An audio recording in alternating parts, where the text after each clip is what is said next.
Hello and welcome to the MacGuffin, and The Red Herring. I'm the MacGuffin, And I'm the Red Herring. and we're here to discuss Lord of the Rings, The Rings of Power. I think the show suffers, And I love it. so there's a lot of hater rants out there, and there's a handful of people that enjoy it, and so we're here to discuss both.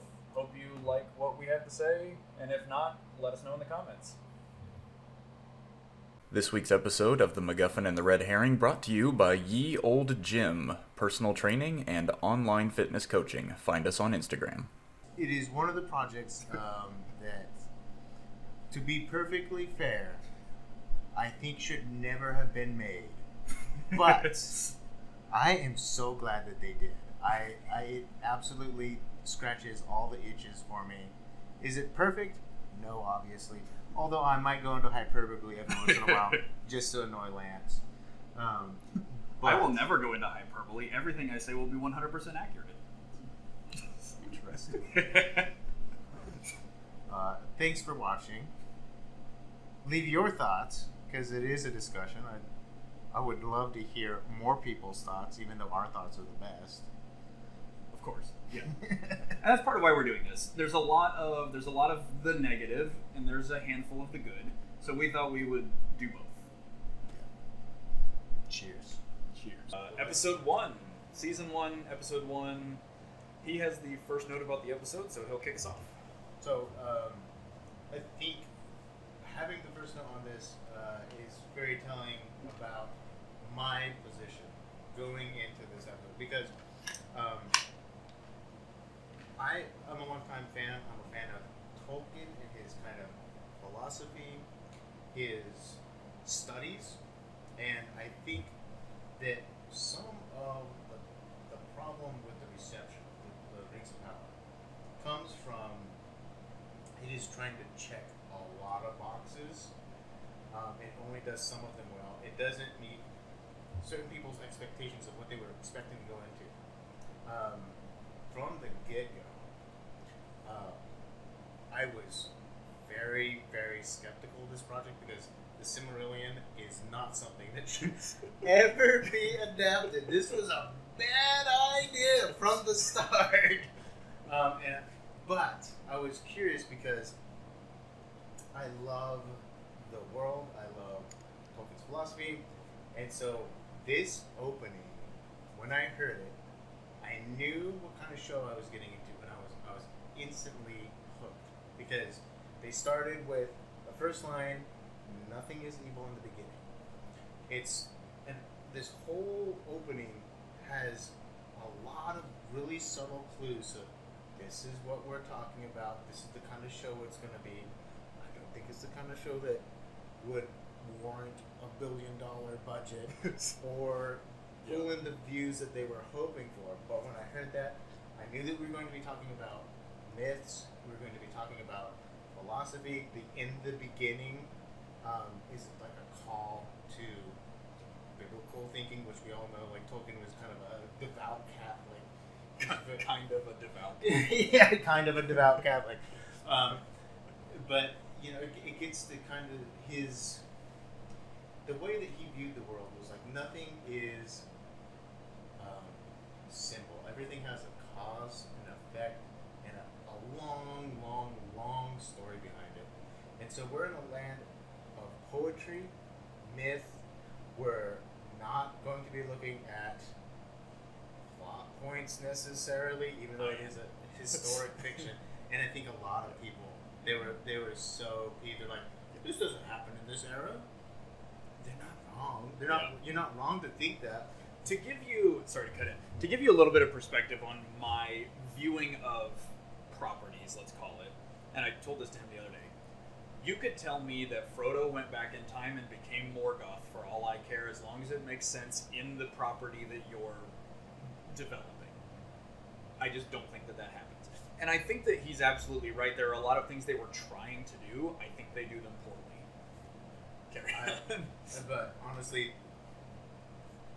this told me exactly how I should view the whole rest of the season. I honestly don't know if it's going to be how the whole series is going to go because of the backlash that happened to season one. I suspect there's probably going to be a lot of people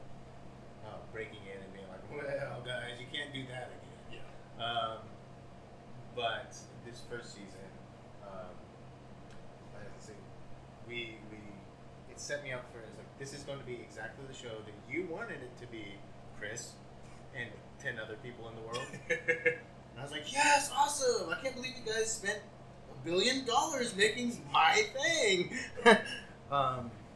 Obviously, I'm gonna try my best to share that enthusiasm in my take, how these things landed with me, what I took away from them, and maybe you'll just call me out and say BS.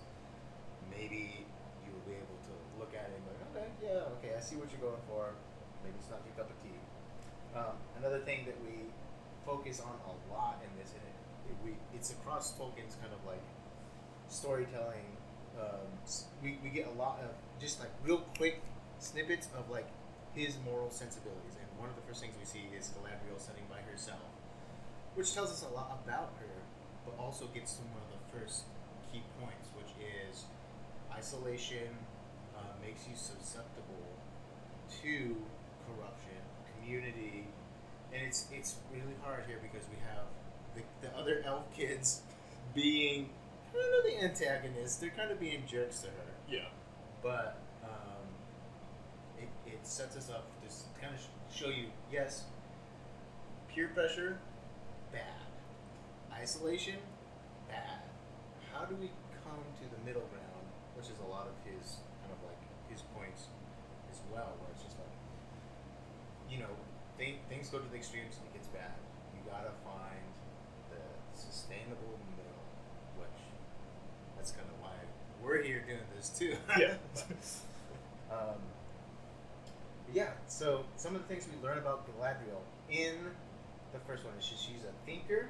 She's, trying to, like, literally casting a spell to make this bow. She's kind of a loner. She's confident, so much so that, like, when all the other her peers came out to try to pressure her, this is the first sense we get that Galadriel, she knows she's right. It's like, and if you know her history, she's always been kind of the teacher's pet. She's been fostered by one of the Valar, or was like, she's one of the Valar's like kind of understudies. So she's always been kind of confident and self-sustained. She's like, I don't care about your opinion. I know what's right, which is overconfidence. And then she also, like, and I forget what the line is exactly, maybe we can pull it up, but her reaction to one of the lines from the kids in particular, maybe we can pull it up. Not going to float. It's going to sail. Doesn't something have to float in order to sail? Since like kind of the point of this is to nitpick a little bit, it's a prime example of like, that sounds nice and poetic, but doesn't really hold up to a little screen.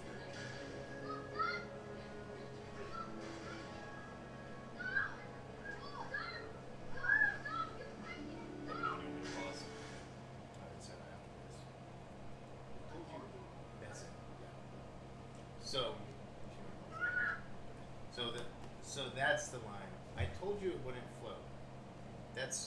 She's a stickler for the twisting of words and like being frank and straightforward.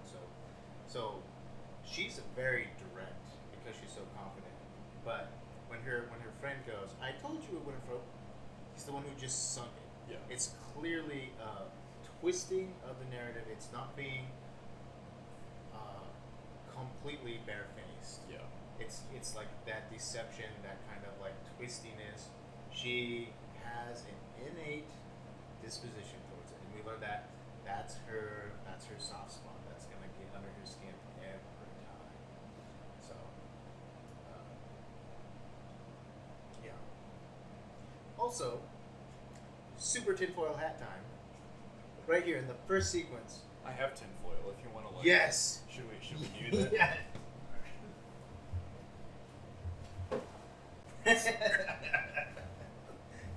So right here, first sequence of the whole show, and super tinfoil hat here. Yeah. But the kid who plays the antagonist kid, who has brown hair, Oh, okay. is not a named character, even though a lot of the other characters in this sequence and surrounding do have names. And I can't help but to wonder if in season 3 or something they reveal that he's not a little Sauron. Just saying, doesn't have a name. Suspicious. And that's my tinfoil hat. I think that if that were the case, then at the end of this season, Sauron would have been like, "I was that kid that threw the rock at your boat." Who knows? It was just one of those things I picked up. I was like, who the hell is this kid, anyways? And then I was like, oh, he He's has a no random name. Nobody else. Yeah. Yeah. All right. So this is going to come all the way up to her brother, who we know is somebody that Galadriel looks up to, and kind of her inspiration for what good is, and that's obviously it comes up later that she's looking for that a lot. The first scene where we see him, he's holding his dagger, and I don't think it's a surprise to anyone that the dagger and the brother is kind of like it's literally an extension of him. He shows that in the first scene where he uses it just like as an extension of his hand, and importantly, he uses something that's meant for killing gently, and it calls back to some of Gandalf's quotes in the Lord of the Rings books and movies about learning how not to kill things. Essentially, one of Tolkien's philosophies, which is tread gently, carry a big stick. So this is where I'm going to jump in because I have huge issues with the dagger in general, especially in this scene. So firstly, I like the idea of this dagger represents my brother, and my brother is my motivation for my entire life that we see after this. However, one, I think using the dagger to scoop the boat out of the water is kind of pointless because you would think that if he was using a tool to retrieve the boat, that it would be in order to not get his hand wet, and he still gets his hand wet. Also, tools serve a purpose, and they are to be used for their intended purpose. That's like the first lesson of shop class. So, the idea of using a dagger in a non-violent way, I think flies in the face of almost all of the philosophy that we hear coming after this, because daggers are tools of war. Daggers are used to kill things.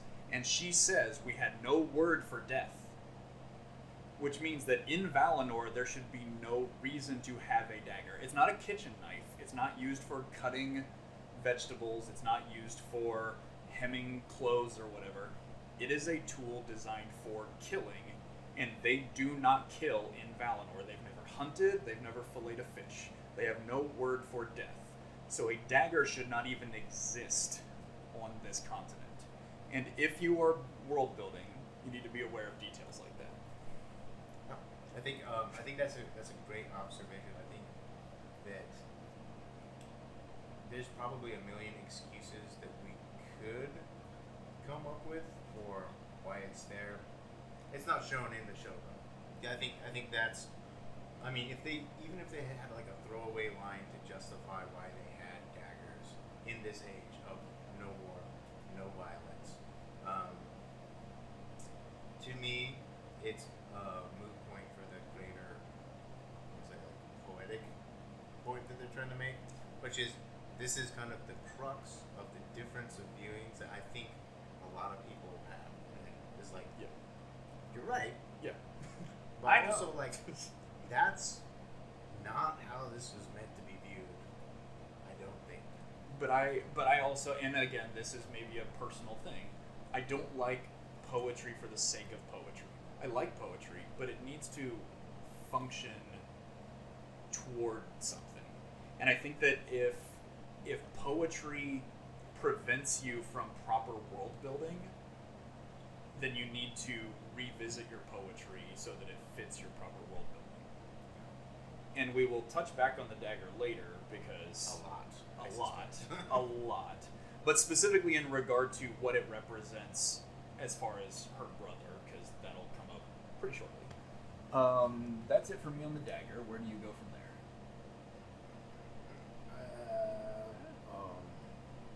I have notes on the exposition. Essentially just getting up to sitting down with your brother. I have a little note on the hair behind or in front of the ears, and then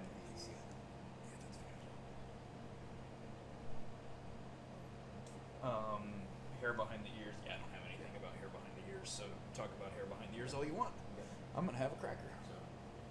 And then this comes to the first lecture from the brother, where again we're getting a lot of Tolkienian morality dumped on us. It's going to tell us what this whole story is about. And one of the little details that I love. This is just a visual detail. We see it throughout. It's not uncommon, especially in fantasy settings where there's elves, and especially if humans and elves don't get along in the fantasy setting, for the elves to hide their ear. But one of the things I do like about the Ring of the Power is, especially with Galadriel and some of the other elves, the hiding of the ears is also an opening and a closing of the person, like to receive people from the outside. Are they literally listening? Are they literally taking in the information? And so Galadriel has her hair in front of her ears at the beginning of this sequence, and she's looking all like she got in a tussle. The first thing her brother does is gently puts her hair behind her ears, which is something that we see her do later, and to prepare to take information in. And also, kind of the reverse of it, she'll do it in a very kind of mirrored way to like pull her hair in front of her ears. And I think this is like one of the things that a lot of people didn't like the actress who played Galadriel because of Galadriel's character being like this stoic, kind of resting bee face all the time. I think Morfydd Clark does a phenomenal job playing the Galadriel that she was given to play. Sure. I just don't like that Galadriel. I think that's true. I think we agree on that. It's just like the I don't know his name, but the kid that played Joffrey in help me, Game of Thrones. Yeah. Like he's a phenomenal actor, and Yeah. people hated him because of the character he played. I was like, that's not fair. But that's just gotta throw some love to Morphe. Like that little touch up of like just how she pulls the hair behind and in front of the hair. I see you. That was awesome. That was a great bit of acting. So that preps us, the brother saying, open up, listen. You can't close yourself in. You can't be isolated. You gotta hear what others have to say. You have to be open to people. And then we get into the infamous metaphor. Is it a similar? It's a metaphor, right? this one's a metaphor. Yeah. The infamous metaphor that I think people have spent a lot of time digesting, and I think this is another like very Tolkienian thing where a lot of his philosophies are all kind of resonant. Like to say that they are only meant to make a single point is kind of incorrect. I think it makes many points at the same time. Largely, what I think they're trying to say there is, and I know that everyone probably walked away with the same general interpretation, which goes to show you that it was actually an effective metaphor. Was the rock sinks because it gives in to its baser instincts. It's pulled down by the darkness. It's giving in. It's despair. It's giving in the baser instincts. It's tearing down, not building up. Whereas looking up, the boat gives itself a purpose. It gives itself hope and faith and all the things that Tolkien was into. It's like you're gonna be on bad times, but you have to keep looking at. You have to be an optimist, and you have to believe if you want to keep floating. And I think that's the issue with it, is the concept of looking up or down. If they had said the water just provides pressure, the stone succumbs to the pressure and doesn't allow anything in, and it just sinks deeper and deeper, that would have been fine. And then the boat overcomes the pressure and uses the pressure to drive it along.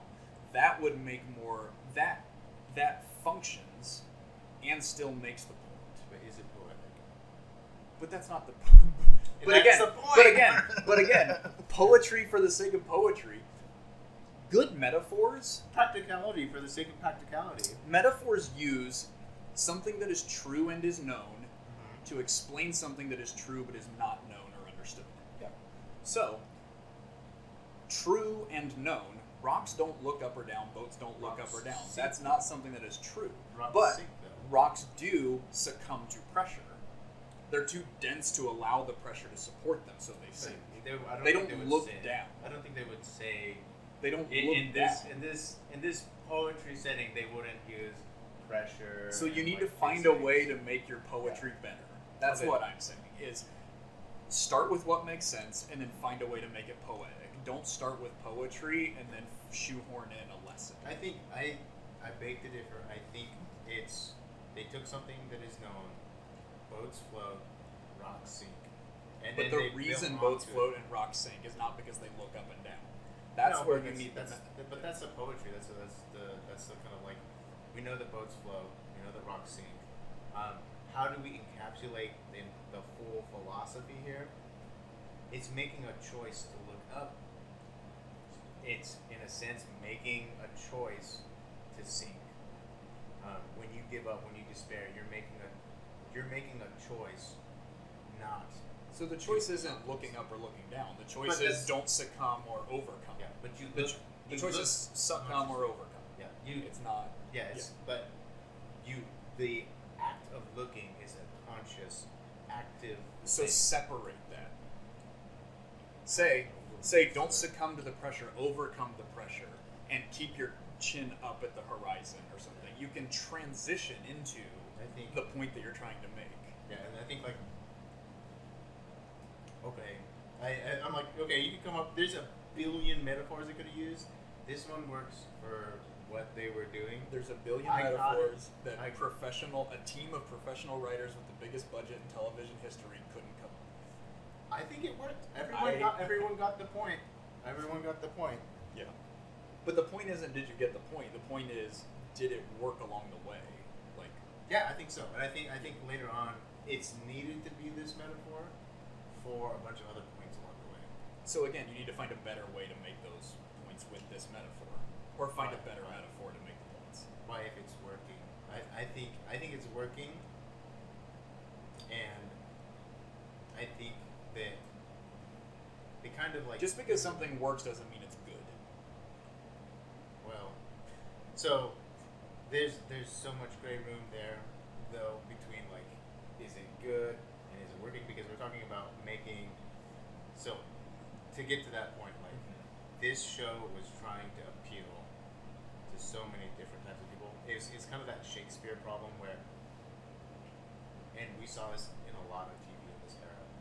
Big budgets, they wanted big crowds. They wanted people who's never looked at Lord of the Rings Yeah. ever before, and also they knew that they were going to have buffs.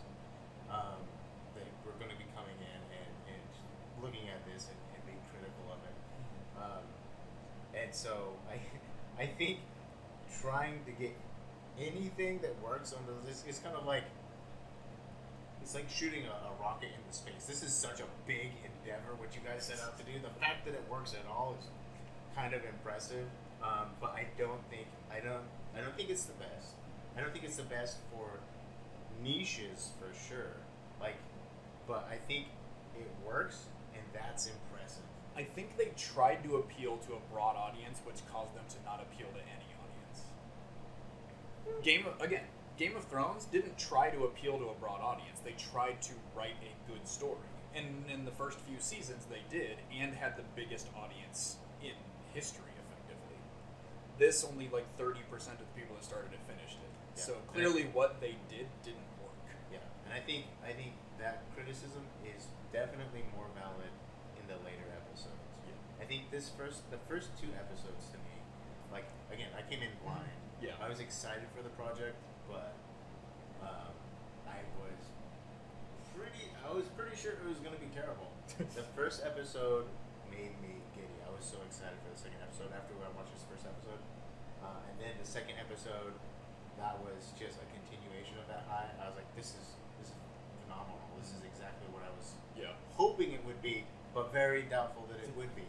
And then in the third episode, which we'll get to, is kind of like when it starts being like there's a little bit of gaps, and I'm like, come on guys, you definitely could have done that better. Yeah. You for sure could have done that better. See, I think I came in almost the exact opposite, because I'd heard ahead of time that there were a bunch of complaints about it, but I'm very much like, I like to let things stand for themselves. So I went in optimistic, thinking like, oh, these are just haters on the internet that are trying to bring something down for nitpicky, non-related reasons.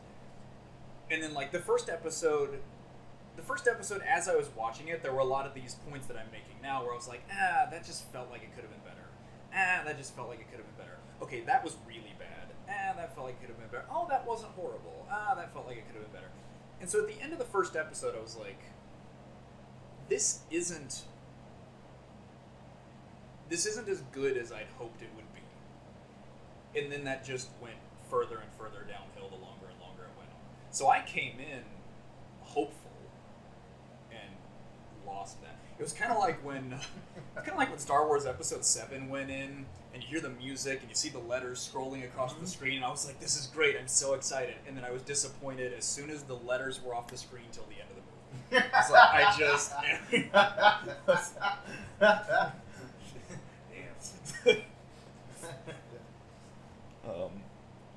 All right, so I think I've harped on the metaphor enough. I think we've... Do you have any more specific notes you want to make there? I'm into exposition after this. I guess I do have a couple more points on the metaphor. One of them is that we do learn later on, and this is spoilers if you are watching chronologically with us, but we do learn later on what the brother whispers to her as an answer to her question about and essentially this is again Galadriel's character coming to it like, I don't like deception, I don't like the skewing of it. She says sometimes the light reflects in the water, which is, I think, received clunkily, but to me it works as like, it's putting on a face. It's not the actual light. That's what she's on guard about. That's what she's very sensitive to, is being misguided, being misled. Comes up over and over and over again as something like really gets to her. And that is something I actually really like in this scene. I will credit where it is due. I do like, because I fully agree with the concept of sometimes the things that look inviting and good are not. And then we get to learn what his response is. Essentially, is you can't always be afraid. You can't always want to be just right. You have to be willing to go do the experience. You're gonna win some. You're gonna lose some.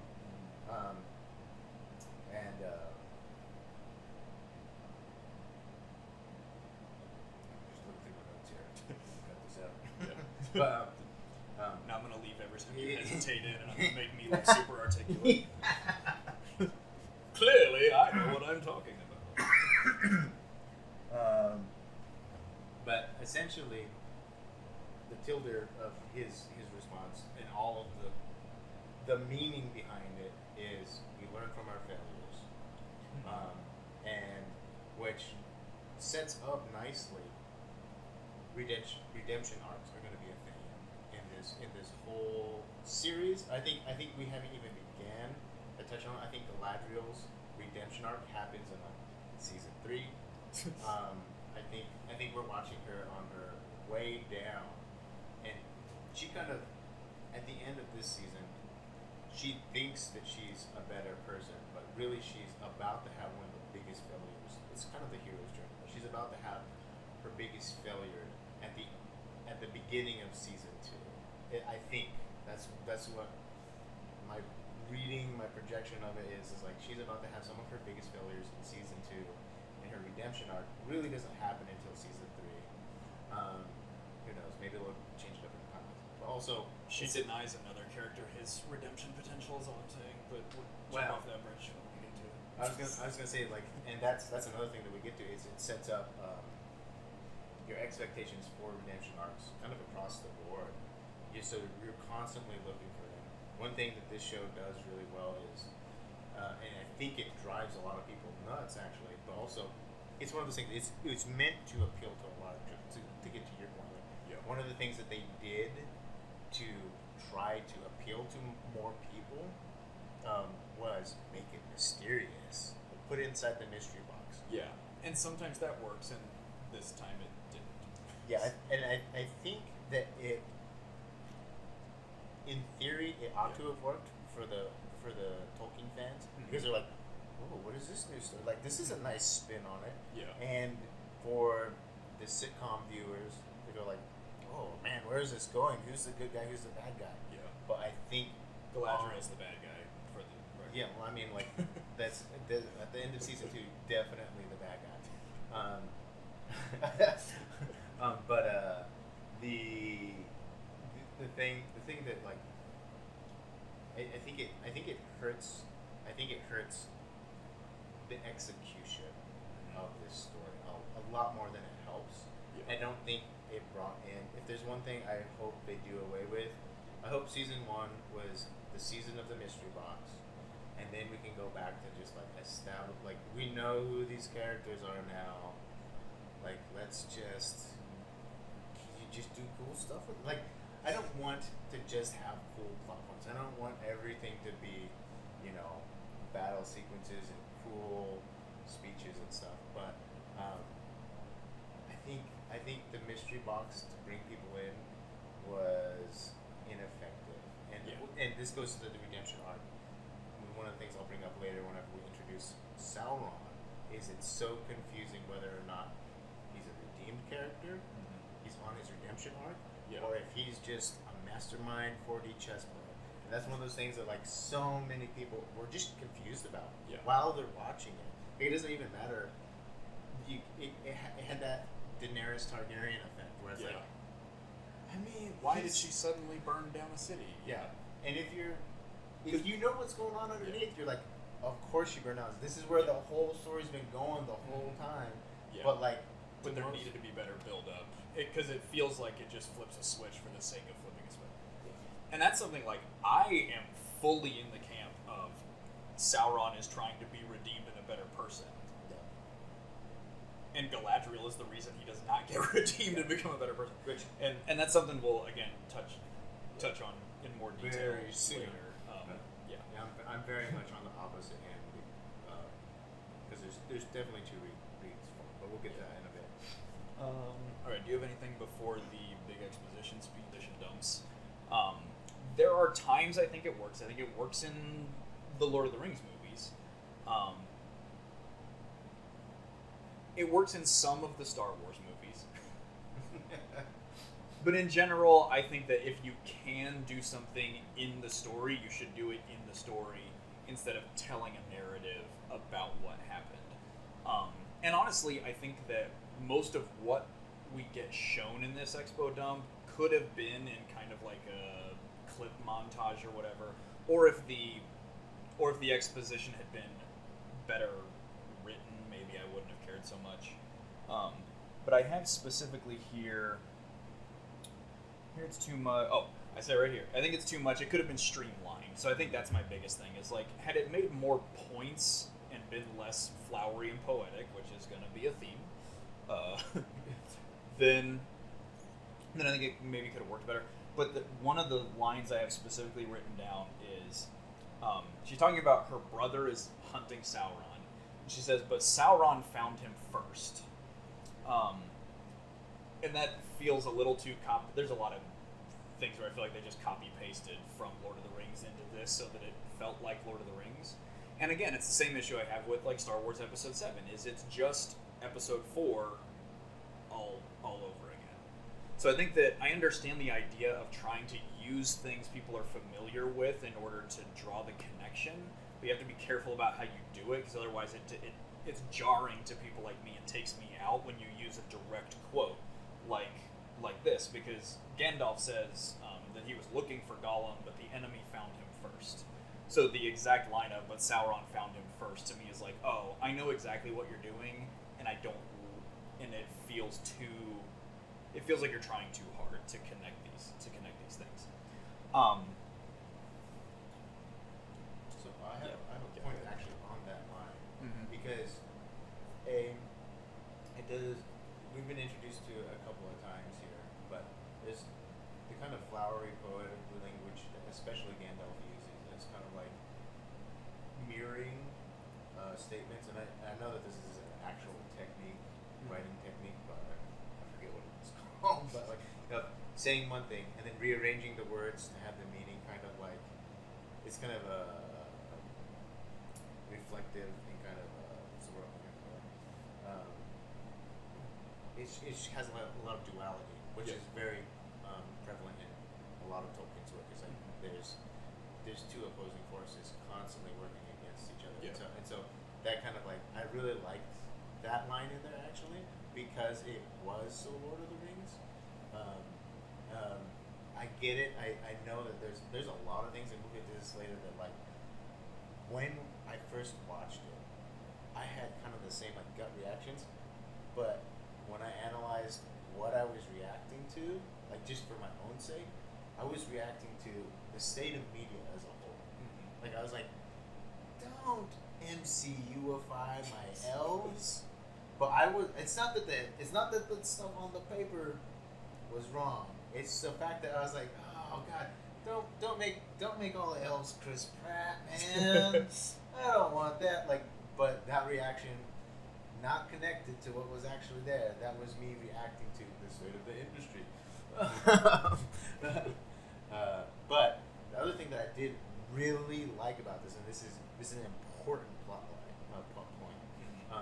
is the fact that he said, but Sauron found him first. They didn't say the enemy. They didn't say orcs. They said Sauron. It's important because you see his body is sent back with the dagger. Again, dagger is front and center. So real quick, but in a later episode, she says that he was killed by servants of Sauron, not Sauron himself. I don't know if we ever. I don't know if we ever see the body on that. Yeah. So I don't know. I don't know if that's true or not. But that's a quote from the show. She says he was killed by the servants of Sauron. Yeah. So I mean, she might say that, but she doesn't have perfect knowledge. Yeah. What I will say is, although there are a lot of scenes where she seems to have perfect knowledge, but go ahead. Yeah. Well, we can get to that later too. But importantly for this one, we see that her brother is branded with the symbol that we know is a calling card of Sauron. Yeah. It says that essentially what we learn later on in this series is that symbol means "come find me here." So he branded her brother's body with the "come find me here" sign with his dagger. Yeah. He could have come in parts. He could have had all of his good stuff stripped from him, but he came with his dagger branded. Yeah. So would it be safe to say that Sauron would recognize that dagger should we ever see it with any other characters in the future? Maybe. And this harkens back though to my point about the dagger being used in Valinor. Is that at this point we see that it is her brother's dagger and she gets it from her brother's corpse. That should be all that you need to solidify that object to her quest. You shouldn't need to see it in Valinor. And since it causes so many other problems in Valinor, I think that specifically could have been done away with to make things smoother and better. I totally get that. I think the reason why they had to show it is because there's so many people who would have missed it if it was. They would have associated it with her quest for sure, Yeah. but they wouldn't have. They wouldn't have really been paying attention to the dagger because that's even in one of your notes. Is like they give so much screen time to this dagger, Yeah. like. Because they Yeah, think their because- audience are idiots and they don't Well, trust us to no, remember honestly, anything. honestly, I think the opposite. I think they expected people to look a lot more into this, and people were kind of like, I don't know what I'm looking at, which is kind of fair, honestly. Like I don't think people came into this and were ready to take a lit, 301 class. Yeah. They were kind of like, what are you trying to tell us? Like, you should just be more clear with what you're trying to tell us. Yeah. But the dagger is the one of the things that like they got everyone's attention on. Again, first episode done well. There's a lot of stuff later on that they just kind of like, oh yeah, you remember this? Yeah, forget about it. It's gonna be important in like 3 more episodes. Don't Yeah. worry about it, kid. But like the dagger, they did a good job of being like, no, look at this dagger. It's his dagger. Pay attention. That's important. So, my next 2 notes are about the dagger. Go. Do you have anything else in the exposition bit Yes. before we get to Yes. the? I have a Galadriel point though. Okay. It That's can fine. come after the dagger. You can keep going Okay. with the dagger. Well, as long as we're on the dagger, then the next scene after the whole exposition unfold is they're climbing this ice wall, and Galadriel uses the dagger as a piton to like hold into the wall. So again, not using a tool for its proper intended purpose, and we see that all of the other elves have climbing picks. So why is she using a dagger instead of a climbing pick? It's just to draw more attention to the dagger. And then when she gets to the top of the ice cliff, she pulls out a map that only she is looking at, draws her dagger, and points to something on the map that only she is looking at. First of all, even if someone else was there, you're holding the map, you can point with your finger, and nobody else is there, so you can just look at the map. If you need to draw our attention to something on the map, have another character there for her to point it out to. And also, don't draw a dagger to point at a map that you're holding and you're the only person looking at. Fair. Put the dagger away. Fair. I think yeah.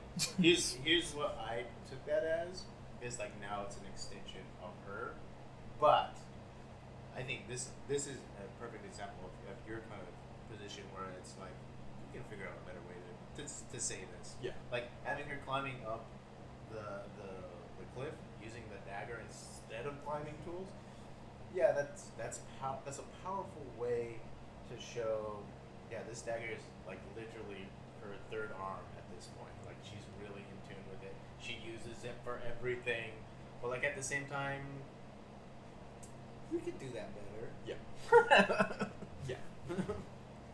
And also, if this dagger is so precious, you're not going to risk breaking it climbing a rock wall. Maybe it's indestructible because it's from Valinor, but we'll learn later that that's not true.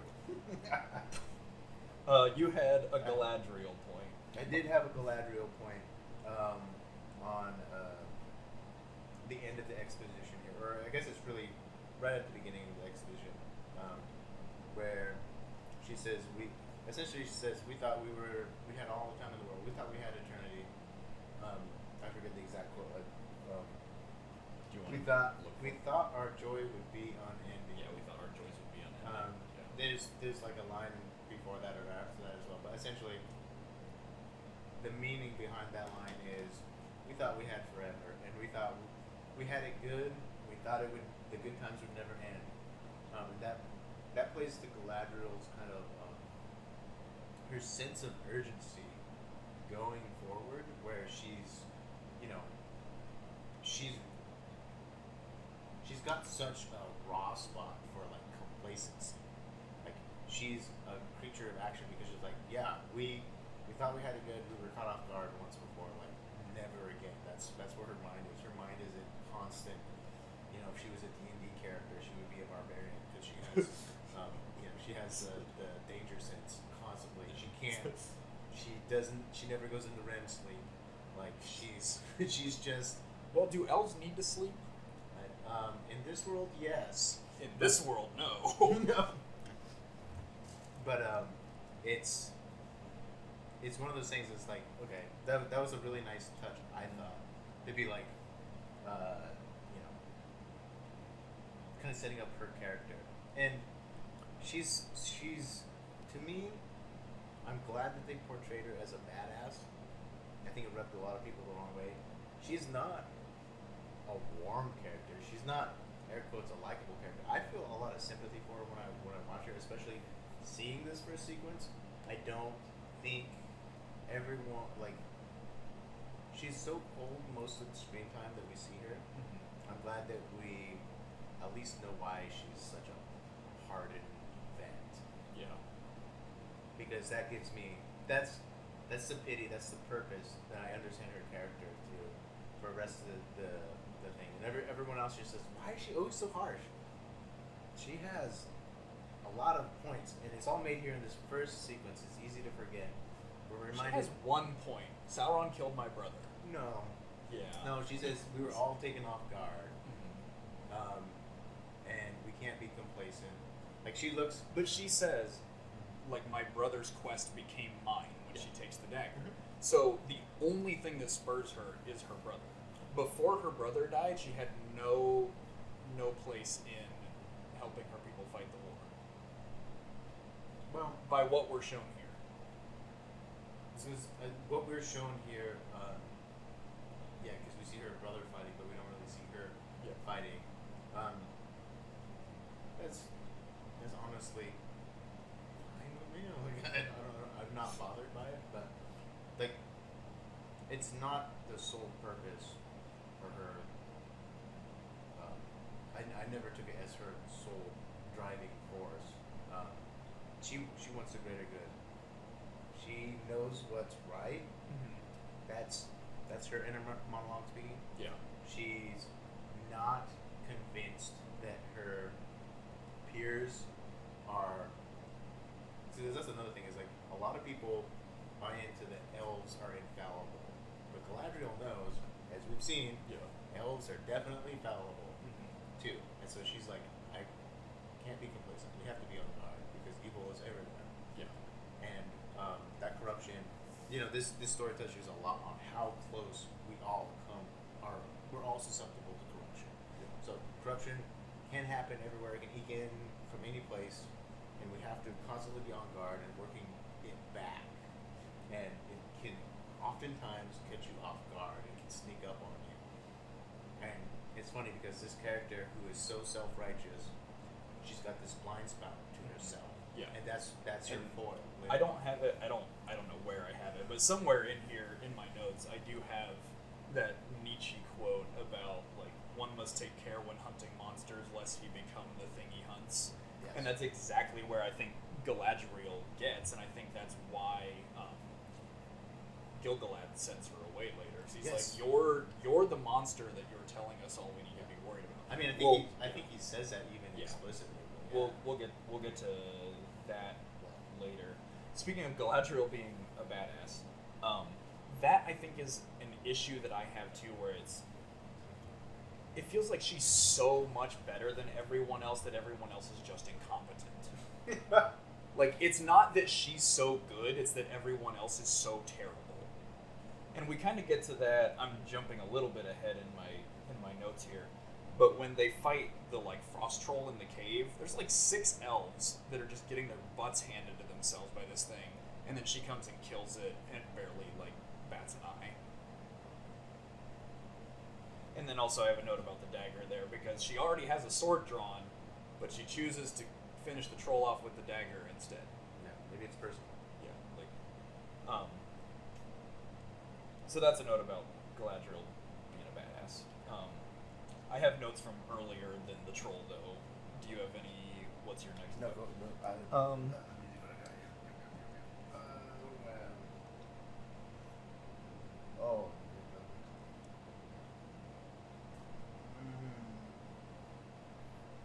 Oh yes. Corruption. I think we already kind of talked about that. But anyways, yeah. Actually, so going back to the top of the ice wall there, when she's being commander, and one of the things that we're given early on, just as like a roadmap of where Galadriel's trajectory is going, is one of the elves says, "Commander, wait," and in her dutiful mindset, she's so focused. She's overly focused. ignoring her peers. She's ignoring other people's well-being Yeah. for the mission. Yeah.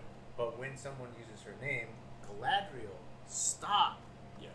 Like she's humanized again. She takes off her own cloak in the wind and she gives it to somebody. So like this is one of the things that I hear a lot from online, and you know we can't respond to every comment online Yeah. rationally, but I think that's one thing that like a lot of people are like, no, she's never shown as caring or loving, or she has no good spots. I'm like, well, we do see like early on, like once she is capable of warmth, and we're shown that in this sequence. She is dehumanizing herself with her mission. Yeah. She is becoming. We know that this mission is going to dehumanize her. It's going to make a monster out of her. But she was, and is Yeah. capable of being Yeah. a good and caring Galadriel. I think that it would be nice to see that more. Fair. Because I think that's one of the things that makes Aragorn such an incredible character, is when he needs to kill things, he can kill things. When he needs to be gentle, he can be gentle. And I think that's part of why he's my favorite character, easily in Lord of the Rings, one of my favorite characters from anything ever, is because he's so capable. He's just so capable. And you're talking about the movie one specifically. Yeah, yeah, Yeah. yeah. Yeah, so it's like when he needs to fight off an entire army of Uruk-hai, he does it effectively enough until he gets reinforcements. But then when he needs to gently turn the ring away from Frodo, when he needs to console Éowyn about her father, when he needs, like he's capable of being both the warrior and the poet. Yeah. Yeah. Yeah. And he's a character that's on his way. Yeah. We're joining Galadriel at an unfortunate period. I think for the sake of like, again, you should never try to make the Silmarillion. There's a lot of story to tell there. Yeah. I think they're kind of cutting timepieces and sticking them together to try to make a cohesive story. Yeah. But we're joining at the most action-packed portion of Galadriel's story. But it also happens to be when she's on her trajectory now. So I understand why people hate I her. get that, but she is also like 1,000 years old at this point. So, in my assessment of things, there's a lot of these issues she should have resolved by this point in her life. Because Aragorn's only, 84? Yeah. And he's resolved a lot of these issues in his life. Yeah, there's also like something to be said about, and I don't actually think this is a Tolkien point. This isn't a Tolkien point. Tolkien, but yeah. Like Aragorn has spent most of his life in bad times, Yeah.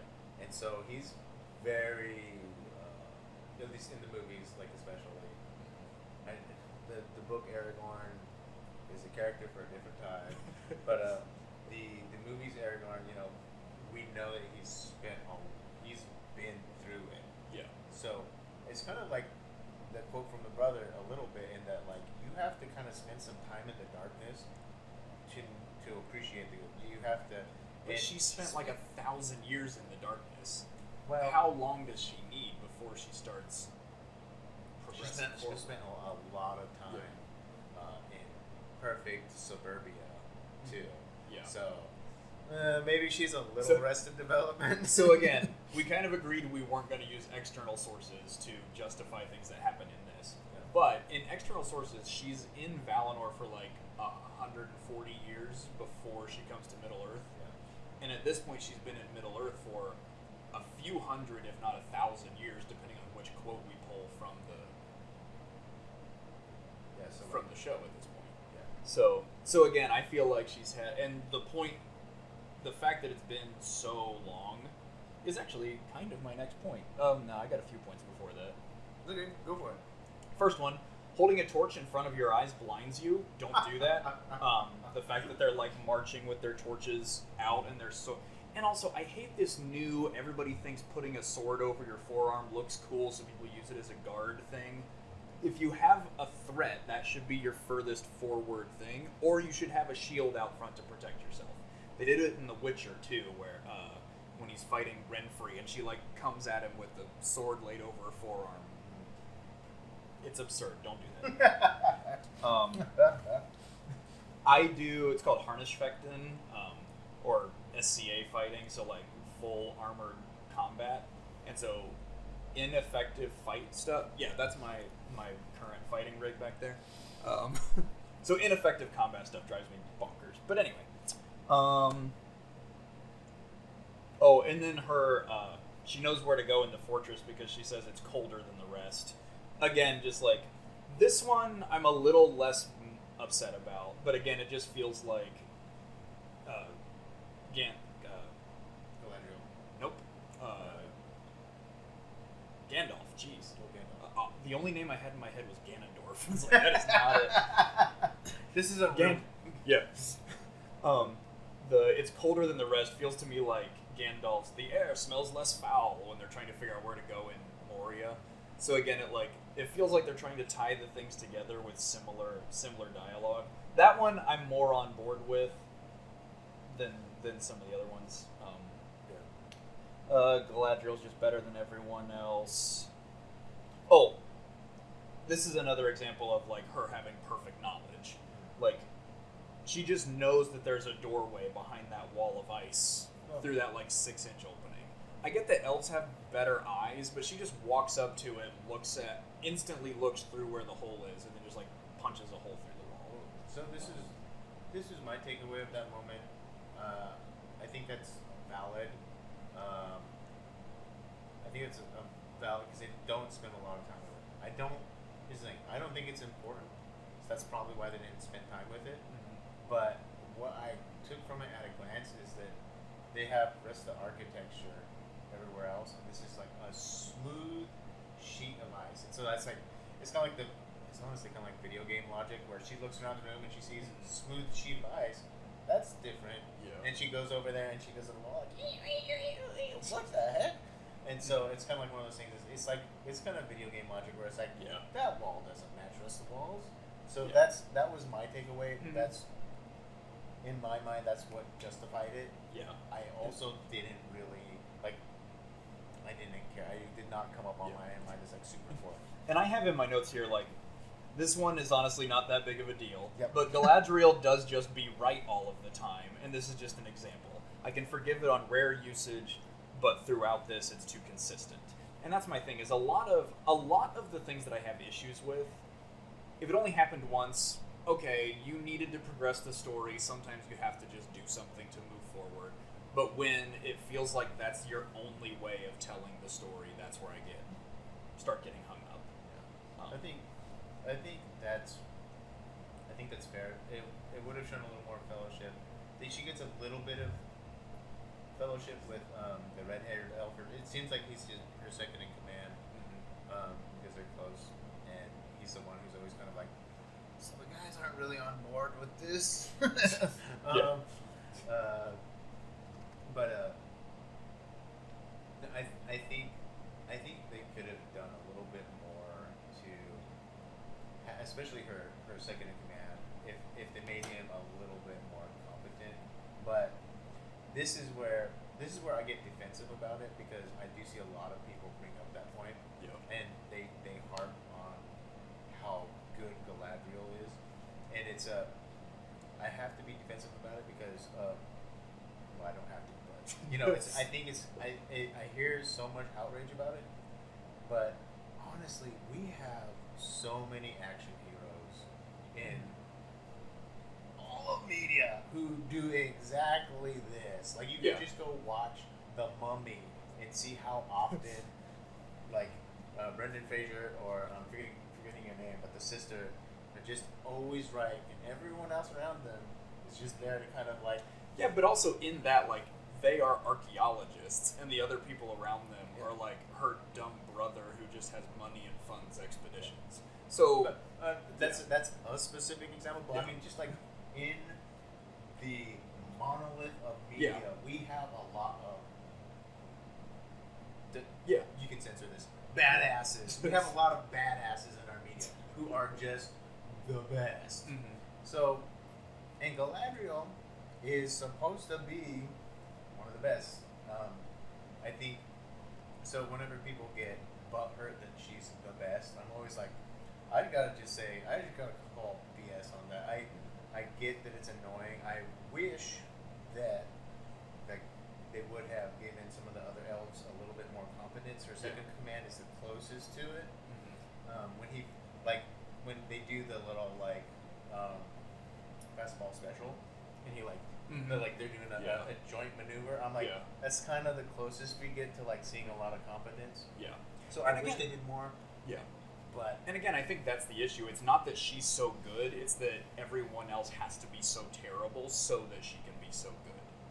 Because again, Legolas does a lot of stuff in the movies that is outlandish and absurd, but it's not like Gimli and Aragorn can't also hold their own, and it's not like they're just stumbling buffoons that trip over everything. So, you can still have characters that do amazing things, as long as it doesn't feel like they do amazing things only because everyone else is so terrible. I think what they should have done with the sequence is they should have had some of the other elves get a couple of blows before they got clobbered. Because this is a cave troll that caught them off guard. I get it. It's good to show a little bit of the terror, a little bit of the despair. I think it's important to show the morality is really kind of broken here. But hey, you're right. It would have been better if you just showed other people helping a little. Yeah.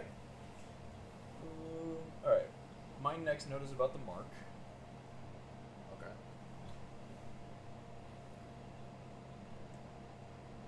Go ahead. Okay.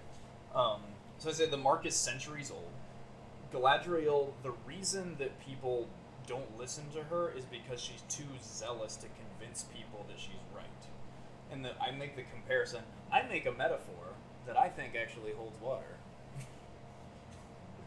I said, if a Confederate flag was found in Canada today, and I tried to use that to convince the president that we needed to send an army into the Arctic Circle to root out the last of the Confederacy, they would treat me the same way the elves treat Galadriel. The mark is 500 years old at least. Later they say it's been 1,000 years since Sauron.